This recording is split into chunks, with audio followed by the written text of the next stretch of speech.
வணக்கம் நாணயம் சேகரிப்பாளர்களை இன்னைக்கு நம்ம என்ன பார்க்க போறோம்னா பல மடங்கு விலையேற்றத்தோட விற்பனை செய்யப்படக்கூடிய ₹1 நாணயத்தை பற்றி அது பின்னாடி இருக்கக்கூடிய நிறைய வகையான சிறப்பான தகவல்கள் பற்றி தான் இந்த காணொலி வேலை நம்ம பார்க்க போகிறோங்க.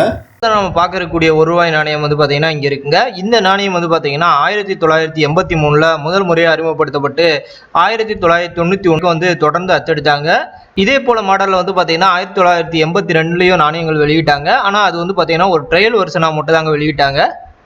இந்த நாணயத்தோட வெயிட்னு பார்த்தீங்கன்னா 6 கிராம். இதுவும் பார்த்தீங்கன்னா செம்பு கலவையினால் உருவாக்கப்பட்ட நாணயங்க. இந்த நாணயங்களை பொறுத்த வரைக்கும் மொத்தம் 5 நாணய சாலைகளில் அச்சடிக்கப்பட்டிருக்குங்க. இதில் 4 இந்திய சாலை இடம் பிடித்திருக்கோங்க.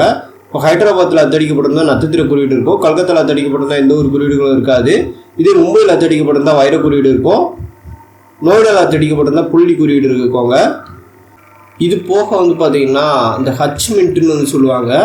இது நிறைய பேர் என்ன நினச்சிட்டாங்கன்னா ஹைதராபாத்தோட ப்ரூஃப் செட் நாணயங்கள் எடுத்துக்கிறாங்க. நிச்சயமாக கிடையாதுங்க. இது பார்த்தீங்கன்னா வெளிநாட்டு நாணய சாலைகளோட உதவிகளோட இந்த நாணயங்களானது அச்சடித்தோம். அதாவது இந்தியாவில் கொஞ்சம் ஆண்டுகள் பார்த்தீங்கன்னா நாணய தட்டுப்பாடு ஏற்பட்டதுங்க.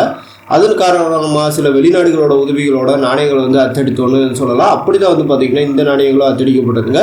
பிர்மிங்டன் மின்ட் நாணய சாலைகள்லாம் இந்த நாணயங்களானது அச்சடிக்கப்பட்டிருக்கு. அதனால தான் அந்த நாணய சாலையோட குறியீடான அந்த ஹச்சுங்கிறது இடம் பிடித்திருக்குங்க. இங்கே இருக்கக்கூடிய இந்த ₹1 நாணயங்களோட முனைகளானது 2 வகையில் வரலாங்க. ஒன்று பார்த்தீங்கன்னா செக்யூரிட்டி எர்த்துன்னு சொல்லுவாங்க. இன்னொன்று பார்த்தீங்கன்னா ரீடர் எர்த்துன்னு சொல்லுவாங்க. இந்த பாருங்கள் இப்படி கோடு கோடாக வரும். இதே வலது புறத்தில் இருக்கக்கூடிய நாணயங்கள் பார்த்தீங்கன்னா ஒட்டுமொத்த கலரே சேஞ்சாக இருக்குங்க.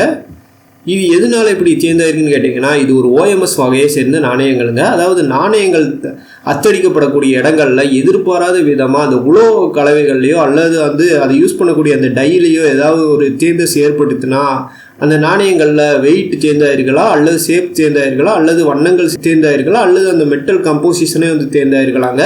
சில நேரங்கள் இதில் ஏதாவது 1-2 இல்லை எல்லாமே கூட மொத்தமாக கூட சேஞ்ச் ஆகிருக்கலாங்க. இது மாதிரி இருக்கிறதாங்க OMS நாணயங்கள்னு சொல்லுவாங்க. பொதுவாக இதுவும் ஒரு எரர் வகையை சேர்ந்த நாணயங்களுக்கு நிகரான நாணயங்கள் தான்.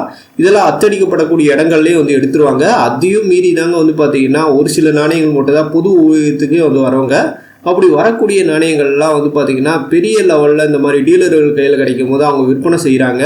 அப்படி தான் பார்த்தீங்கன்னா ஒருத்தர் இந்த நாணயங்களை பெரிய லெவலில் விற்பனை செஞ்சுருக்காருங்க.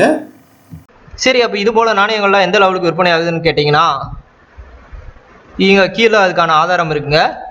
கீழே ஆதாரங்களுக்கு நேரம் பார்த்தீங்கன்னா இடதுபுறத்தில் டிஸ்கிரிப்ஷன் இருக்குது. நாம் இதுக்கு முன்னாடியே சொல்லிட்டோம். இந்த ₹1 நாணயத்தோட வெயிட்னு பார்த்தீங்கன்னா 6 கிராம் இருக்கும். ஆனால் பார்த்தீங்கன்னா இந்த நாணயத்தில் 2.18 கிராம் தாங்க இருக்குது. நார்மலான நாணயங்களில் செம்பு நிக்கல் கலவையினால் உருவாக்கப்பட்டிருக்கோம். இப்படிப்பட்ட நாணயங்கள் பார்த்தீங்கன்னா ₹12,000 15,000 வரைக்கும் போகணும்னு எதிர்பார்க்கப்பட்டு ₹16,500 வரைக்கும் விற்பனையாக இருக்குங்க. இப்படி பார்த்தீங்கன்னா நிறைய நாணயங்கள் பெரிய லெவலில் விற்பனை ஆகிட்டு தான் இருக்குது. ஆனால் இப்படிப்பட்ட நாணயங்கள் மக்களுக்கு சரியான முறையில் பிரிக்க தெரியறது கிடையாதுங்க. காணொலி உங்களுக்கு பிடிச்சிருந்தா மறக்காம லைக் பண்ணுங்கள். இது போல காணொலிகளை நீங்கள் தொடர்ந்து பார்க்க நம்ம இந்தியன் ஹாபி தமிழ் சேனலை சப்ஸ்கிரைப் பண்ணிக்கோங்க. என்னோட மூணு ட்விட்டர் மற்றும் இன்ஸ்டாகிராமை பின்தொடர கீழே இருக்கும் ஐடியை ஏற்றுக்கொள்ளுங்கள். வரலாற்று தகவல்கள் தொடரும். நன்றி.